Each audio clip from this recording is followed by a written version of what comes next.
Is Lost in Random, the Eternal Die, worth our time? We're about to find out. Welcome, everyone, to episode 236 of 1 Hour, 1 Decision, 1H1D. I am Chris. And I am Tom. And we take 60 minutes and play a random game on Xbox Game Pass and decide, Tom, is this the game of our show? Do we get lost? Is it eternal? I don't know. Yeah, well, we'll find out.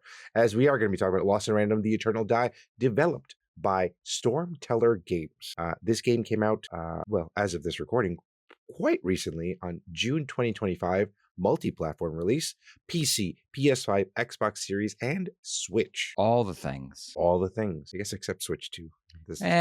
It'll be playable on Switch 2, right? That's true. So maybe Switch. I played this on the PC. 3.55 gigabytes on the PC. Tom, what about you? Slightly larger on the Series S, 3.80 gigabytes. Okay, interesting. Maybe you have more RNG. It could be. Maybe there's a couple extra die rattling around in there. All right, but what kind of game is this? A random one, no. Yeah, I mean, you're not wrong. Kind of. Third-person action roguelike. Yeah, it is third person. I thought almost like it's isometric. Yes, like the view is kind of isometric. I would say, but it is. But I agree. It is a roguelite. I know we talked about this before, the difference between roguelike and roguelite. I think it is a light compared to a like. We're already off to a bad start, Chris. We haven't even talked about the loop or gotten through our likes, but I bet you an astute listener can already start sniffing one of our dislikes. Yeah. So before we get to that, let's talk about that game. Kill the enemies in the room to unlock the door to kill enemies in the next room. Ooh, yes. I put live, get perks, die, repeat. Yes. How does one live but by killing their enemies? Yeah. Surely. Yeah. Stay alive, get perks, die, repeat. That's probably the better one. Yeah. So there's a lot of that. And maybe there's a lot to like. So let's talk about those likes. I liked the intro recappy thing, setting the tone, setting the stakes. This is set in a universe of another game. Yeah. But I don't think you really need to know that, in order to play this. Yeah. This was again, this is also the first time we've played a game in order, I think, or a rare occurrence that we're playing. Yes. The first we played the first game and now the second game, and it was kind of cool to come back into that universe. I was excited because I remember that first game had some weird but cool mechanics. Mm-hmm. Again, dealing with the die. This is not, although I guess it's play on words with this particular game, but you do die a lot in this game, but you also use a dice, a anthropomorphic. Oh God. Anthropomorphic. I missed the P. Anthropomorphic. Thank you, Tom. Die that kind of is your companion throughout this whole thing. You check them around. I believe that's what you did in the first one. It's been a minute since we played. Yeah, but you did chuck your little partner. Yeah. I think there was more to it than that in the first one. But I think you're right. But yeah, it was cool. It was just it was such a weird take, and I think both of us kind of talked about this in our notes. But it's an interesting look to a game. It's a cool little, it's got a dark kind of Invader Zim or Johnny the Homicidal Maniac kind of look to it. Or I put stop motion Tim Burton-esque. Yes. That's probably a more because it's got universal. Kind of almost that clay. Yeah, it looks like it could have been done in stop motion. You know what I mean? Absolutely. Clearly it wasn't, but it looks like it could have been. Right. Yeah. So and then what else we got here? I was surprised that everything was voice acted. Fully voice acted. Every single line. I did not see a single line of text or whatever that was not voice acted. So that was nice, and it was pretty well done too. So and then we get into the nitty gritty of the combat because you do a lot of it. Yeah, it's pretty good. Yeah, I liked being able to use the environment to my advantage. You run around, push enemies into things that'll kill them. Right. That sort of stuff. Where it's because it's you versus right. Mm-hmm. You're this little character, and you've got your little huckable companion, but that's really it. And then you get surrounded by enemies. So being able to use the environment is, kind of critical to Yeah. surviving these Absolutely. things. Well, and the thing you do also get at the beginning, and I guess sometimes interspersed throughout your playthrough, is like a card. You get a card Yep. that gives you a particular perk that you can use, and so whether it like gives you the ability to hurl whirlwinds or stop time or whatever, there's a bunch of them that you can collect throughout your playthrough, and then you kind of use that to your advantage, because that is like an ability that you get and utilize outside of your just hack and slash or chucking your die at people. Yeah. And So and there are actually, I'm sorry. three kind of core mechanics Yeah. to your point, Chris, which is there's the standard melee. Hmm. And one of my likes was that I liked that you get new weapons, Yeah. and so your melee, you get to kind of pick which melee weapon you want, and then you can kind of advance that item. Yep. Then on top of that, as you said, you have this range toss your die companion. And then when he hits the ground, he does a random amount of damage depending on Yeah. what side is face up. And then you have this rotating list of what did you draw randomly in terms of the card ability, which has a cooldown. So as you beat up enemies, that recharges, and then you can spend it some more. So Right. you have to Right. be a little bit tactical in that respect. Whereas the melee and the chucking the die around, you can be a little bit more loose with it, though you Mhm. do need to go and run and pick up the dice in order to throw it Yes. again. So Absolutely. uh, Which makes sense. it And does not return to you. it does not. It does not. Although there's a perk that gets that you can pick him up At a little a range, like at a basically. longer range than you get him right in front of it. The other part of it that this game has, I think, I will say, it does a pretty good job of laying out what your abilities are, like Mhm. how you play the game. It does a decent job about that. And I would say also there is one other piece that's there that is kind of like you have a grid system where you pick up I guess like Yeah. perks, Yeah. and the perks are based on your different stats.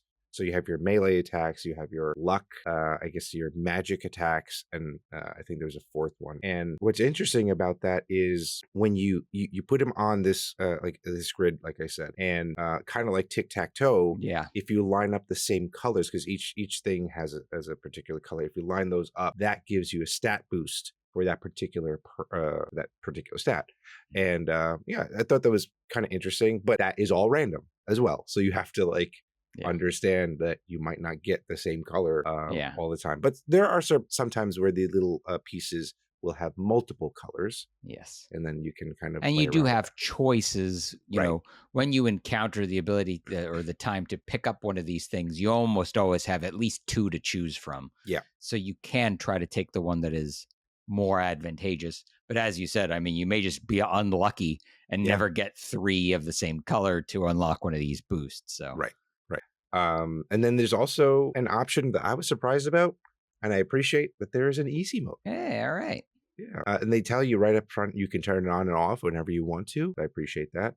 So you don't take as much damage. So, if people don't usually play these types of games and they want to give it a try and they want to jump into this like, weird, quirky universe, you have that option. There is a path for you. Yeah, absolutely. I'll give a couple of quick bullets before we move on. Yeah. When given the option for those boost tiles, if you don't like them, you have the ability to take currency instead and then spend that on something else. So if you don't have colors that match and you're like, I don't want blue or red, you can go, okay, fine, and take currency and then spend that on something else later. I feel like you're really, especially in this first hour, constantly meeting new characters each time you're going through the loop. And each of those characters adds some kind of mechanic to the game. Right. So, whether it is the ability to pick up new weapons and upgrade those weapons, or it's maybe the ability to pick up cards or whatever have you. And then what I liked about that is that they're also complementary, so that if you get a quest from this one NPC and you complete it, it gives you a currency that you can spend on that other NPC. Right. And so then you go over there and you complete a quest for this one, and it's kind of like rock, paper, scissors, where you're meeting these NPCs, and by completing quests for each, you're unlocking things for the others. So it kind of keeps you in the ecosystem and keeps you moving around, and you always feel like you're getting something. Yeah, I agree. So, totally agree to that, and I appreciated the fact that they did that. They dangled that little carrot, so you. Because for me, I don't care. Like, especially if it's a roguelike, I'm like, all right, let's just get through the next one, get through the next one. But they reward you for having those conversations with those NPCs. I like just some like, especially if they have like little bang on them, exclamation points. Like if you talk to them, you will be rewarded in some way, shape, or form. So I appreciated that. That was really cool. And yeah, I agree. Like I felt like this was like one of the first times in a roguelike I felt like I was making progress, even though I Yes. was dying. That was surprising to me. Like, because like it was like even though yeah, I was like you're doing horrible at the beginning because you're not doing enough damage. You don't have enough health, et cetera, et cetera. And but you like you said, you're collecting this other currency that you spend in the hub world, and that hub world allows you to increase your health, increase your damage, and purchase new weapons if you don't like the sword or whatever. So like all that stuff, like just it was a much more positive experience, I would say, with this particular genre. So and the runs were actually pretty short, and it might be just because I just stunk and like died very quickly. But I would like that first platform or whatever you want to call it world was yeah, but you got to the boss pretty quickly, Yeah. and then you just kind of deal with it. So I'm ready to talk about some of these dislikes, Chris. all Are you right, ready? Yeah. I am ready as well. Why don't you take the lead on this one? Because I think we all let's address the elephant in the room. Yeah. Well, okay. Since you and I have played the first one, we had an expectation of what the heck Yes. this game was going Yes. to be. I was like, Yes. okay, cool. This is that back to that world, that like really quirky Mhm. gameplay. And surprise, surprise, I and you, I guess, were hoodwinked Yep. into this being a roguelike. Yeah. But I will preface that maybe I'm getting used to them. I don't know, because this one was like, I was definitely frustrated at the beginning, but as we kind of just talked about, there were a lot of things that helped pad or soften the blow, so to speak, with this. So yeah, that was definitely one thing. I was like, wait a minute, what? Did they just sneak a roguelike? Definitely echoing that here, because I think we expected it to be kind of a single player story-based adventure game. Yeah. And that's not what it is. Right. And so, like, my first note is like, I'm getting major roguelike vibes. Like, this feels like it's going to be a roguelike. Right. And then I wasn't sure how it was connected to the first Yeah. game. Like, while it was good at, setting up the tone and the stakes and all that sort of thing, I was like, wait, but like, who is this? Whatever. Yeah. And she's the villain of the first game. Yeah, that's what I was like. Okay, wait, is she okay? So she's the villain. So is this after you defeat her that she gets? It's like a spin-off. Yeah. Like, I guess, like Disney does this all the time, where they Sure. take a villain or villainess and then say, here's their story. They're not so bad. And that's kind of what this is. They want depth. Everyone wants depth now in their characters. So, But it is a good way yeah. to do a side story, right? Mhm. Do a different mechanically different game.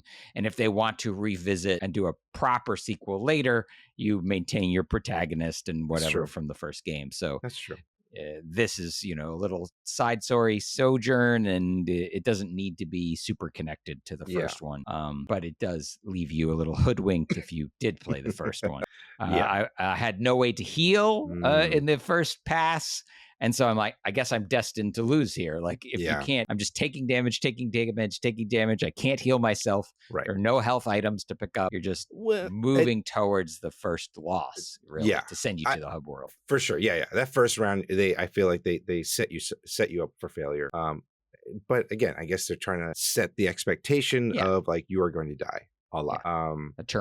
Eternally even. Yeah. It was the other part of it that I was like a bit frustrated, kind of to your point, is like, because the worlds or the encounters or whatever they call it are procedurally generated. Like, I get it. I get that that's kind of the thing that allows you to get the replayability and stuff like that. But sometimes I just like to know, okay, granted, you always know you're going to get to that boss. How you get there is going to be random. And I mean, this is just maybe my personal thing in terms of like, I always want to get to the destination and not enjoy the journey. But I will that's on me. That's on me. But well, I'll give you, Chris, that like the games that were hard of our childhood were hard because the game was meant to be hard and meant to punish you. but it was pattern recognition, right? Mhm. So you're playing Mega Man. You know that the bad guy's going to get to this point. He's going to shoot his little blast at you, Right. and you duck or you slide or you jump. You miss. He misses you, and then you can move forward. And once Right. you've learned that, that just stays that way. Yeah. Yeah. So this having to deal with procedural generation means each time, yes, there's pattern recognition to how the enemies attack, Yeah. but this one's attacking you from this angle, that one's attacking you from that angle. Right. Like there are a lot more variables to manage in Yeah. one of these. And so you may die in a way where you're like, like That was I know how yeah. to deal with this enemy, but I don't know how to deal with 3 of them. And the next time I go through this, I'm not dealing with 3 of them. Right. So Right. Yeah. And it's usually like each room was like 2 rounds of something generally. So like you there are certain patterns like that, but like, yeah, to your point, it was just like it was getting frustrating when like the little, like, I don't know, dog creature would just bum rush me while I'm dealing with this, like the bigger creature at the time. It was just like, yeah, you're just bombarded with all these things that you have to take account of, which can be frustrating, but I get it that like some people just love that kind of pain or something. yeah.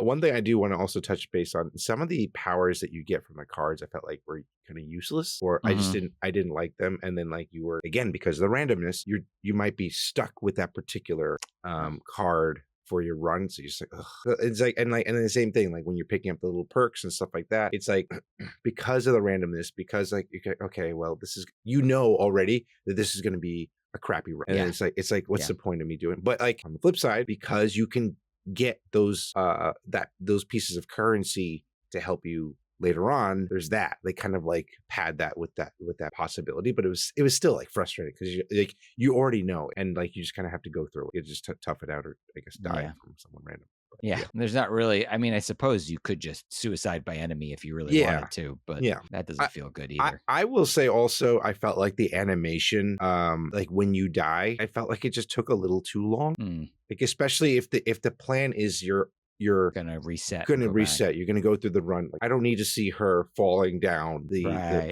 whole, or like, do it the first time, do it every third time. I don't know. I mean, and this game clearly takes its influences from Hades. And like you could see it, like again, like with the conversations that you have, like the and like the NPCs, like your hub world, so to speak, and all that, and then like live, die, repeat, all this other stuff happening that is you could see that. And I wasn't a huge fan of Hades. I know everyone else in the world is a huge fan of that. Great documentary, but no clip on them, but otherwise I was like, it is what it is. I'll rattle off some negatives for me. Sure. It gave me decision paralysis. Like you're constantly being forced with choices, pick A or B or C. And I'm like, am I making the right choice? Like, am I damning myself for later? It's not obvious. And maybe there is no right answer, but that's not a good fit for me as a person. Yeah. I was also dying a lot. And I think that's probably because I was playing pretty aggressively instead of, it's like you're faced with it and you're like, I'm going to treat this like a beat 'em up. And you really can't. You have to be a lot more tactical than that. And I don't know, like action games and tactics are 2 different kind of things. They engage 2 different parts of my brain. So I can do a tactical puzzle game, like an XCOM style or something, or do a really like run around action game. But when you ask me to try to do both at the same time, I think that becomes a problem for me. Like, I just want to smash the attack button until they die. Right. And like, I mean, although to be fair, there are some rooms where you do have to hurry up and kill things as quickly as possible because like the floors are falling, or you have traps. Lava. Yeah, exactly. So or will be soon. Yeah. So there's that you sometimes have to deal with. I also thought it was, just because it's a roguelike, because of what it is, it does feel to me very repetitive. Like just every room is a room with bad guys that you have to kill so that you can get to the next room so you can kill more bad guys. And while the boss battles are interesting, you got to get to them. Yeah, exactly. Like there's no way to just jump to the boss. You have to go through that again. And that also, that also, like I can see how I can get super frustrated as well, like I did with Hades, where okay, you beat this boss, you get to the next level, you die. Guess what? You have to go all the way to the beginning again and do this whole thing. So I can already see that being like really frustrating because it's like, all right, I made all this progress and it doesn't matter. So there's that. All right, shall we get to our other thoughts then? I think so. All right. Well, How Long to Beat says this game takes about 5 to 9 hours to complete. That's probably not for me because I will probably take double that in this kind of game. This game does have xCloud and Xbox Play Anywhere, so it is you can take it anywhere on the go, and it seems like it would be a good handheld game to play. Yeah, yeah. Especially if you are taking things with you into the next round. So, Right. on my end, so Zoink which is a developer, merged with Image and Form, and those two became Stormteller. So that's why the original game's not developed by Stormteller, but this is. Yeah. They are the same devs. It's just it's a studio merger. The levels are procedurally generated, but the gameplay areas are handcrafted. So I think what they're trying to say is like we've constructed each of these levels, like the level design is man-made, but which enemies populate them and which order you experience them is the procedural part. That's kind of the way that I interpreted that. And I mentioned it earlier, but Queen Alexandra is the villain of the original game. They wanted to make a more gameplay focused, game than the original title, and that's why it is a spin-off and not a sequel. Because they're in the interviews and things, they're saying, yeah, we wanted to take the mechanics of the first game and really just do that. And I think if that's what your objective is, and especially if you want to test out a bunch of different things, this style of game is probably a better place to do that. And then who knows, whatever they learn from that may inform a future sequel of the original. So, cool. All right, Tom. Well, I guess it's that time to figure out if we are keeping this game on our respective hard drives, or are we going to roll one? I don't know. So that's a bad die thing, right? Snake eyes on the single die. Well, I mean, together we roll. Yes. Ones, oh, that's true. We could both roll ones and therefore end up with snake eyes. All right. I like it. Well, I'll say for this genre, it honestly wasn't that bad. And I think people listening have heard that kind of from both of us. Yeah. But here's the problem. I have no real desire to spend my leisure time in a frustrating cycle of failure. Yeah. I get that other places in life. I don't need that here in my video games. So no thanks. I'm going to go play something that makes me feel good at the end of my hour. Fair enough. For me, I probably am going to echo the same decision here. But look, I agree. I didn't hate it. I didn't hate this game. This was, and to be honest, I did actually play a little bit past my hour. All right. So because I was like, all right, let me just do one more run because of the encouragement. The currency does encourage you to get better, get stronger, and that like your runs are not completely wasted. But as we were just talking about, the fact that I'm pretty sure even if you beat that boss, you're gonna have to fight that boss again. Yeah, because you're going to start from the bottom again. That is giving me all sorts of not good feelings. So for that reason, I'm going to pass. Yeah, I want to just quickly say that this genre, as it expands, is definitely getting more approachable. Yeah, that's true. Which we're definitely seeing here. And I think as maybe more franchises tap into it and stuff, and there could be an intersection where I think eventually I'll like a game in this genre. Like I tried the Ninja Turtle one, and I played that a couple of times because I like Ninja Turtles. Right. But even still, like eventually I found myself going, yeah, it's the genre. Like how many times do I need to fight Leatherhead again? Like, it's. You mentioned this, actually, a friend of the show, Matt Stormageddon, aka Stormageddon, they actually reached out to me about that there is a Tactics Ninja Turtles game. So how wild is that? How wild is that? Ninja Turtles is back and throwing their name against every type of genre. So there you go. And I will, I'll talk to you offline about this. There is a game that you might be interested. There is a beat 'em up roguelike that I just played recently that was actually quite good.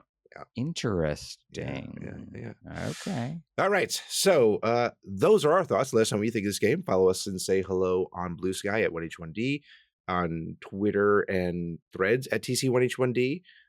Email tc1h1d@gmail.com, or check out our next streams, twitch.tv/1h1d.